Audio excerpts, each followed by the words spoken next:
இப்போ நம்ம நிறைய யங் ஆக்டர்ஸ் இருக்காங்க, இப்போ லெஸ் தென் 30 ஏஜ் நான் சொல்கிறேன். அங்கே யாருமே காலேஜ் படமே பண்ணலன்னா காலேஜ் போகிறவங்க என்ன பார்ப்பாங்க? அவங்களும் காந்தாரா தான் பார்க்கணும், ஆஃபீஸ் போகிறவங்களும் காந்தாரா தான் பார்க்கணும், வயசானவங்க அதான் பார்க்கணுன்னா அப்போ அந்தந்த ஆடியன்ஸ்க்கு ஒரு படமே இல்லாமல் போயிடுது இல்லை.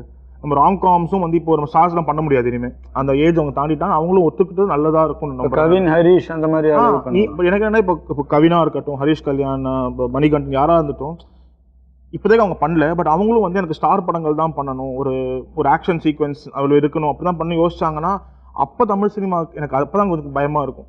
இப்போ எனக்கு இப்போ ஃபார் இன்ஸ்டன்ஸ் கவின் பேச சொல்ல, இப்போ கிஸ் படம் எனக்கு பெருசாக ஒர்க் ஆகலை, ஆனால் அந்த படம் எக்ஸிஸ்ட் ஆகுது ஹாப்பியாக இருக்கேன். எதுக்குன்னா அந்த மாதிரி ஒரு படம் ஒரு எந்த விதமான மெசேஜும் சொல்லாமல் சிம்பிளாக ஒருத்தன் வாழ்க்கையில் நடக்கிற ஒரு கதை, அதுலேயும் ஒரு ஃபோக்லோர் இருக்குது, அதுலேயும் ஒரு ஃப்ளாஷ்பேக் இருக்குது, ஒரு ராஜா காலத்துலேருந்து ஒரு கதை வருது, ஒரு மித்து இருக்குது, எல்லாமே இருக்குது. ஆனால் அதை வந்து இப்போ இருக்கிற ஒரு போரும் இந்த ஃபஸ்ட்டு 2 வாரம் ஓடினா போடுவோம்னு நினைக்கிற ஆடியன்ஸ் இருக்காங்கல்ல, அதுக்கும் நீங்கள் படம் பண்ணி தானே ஆகணும். அப்போ அந்த மாதிரி படங்கள் ஹாப்பி தான்.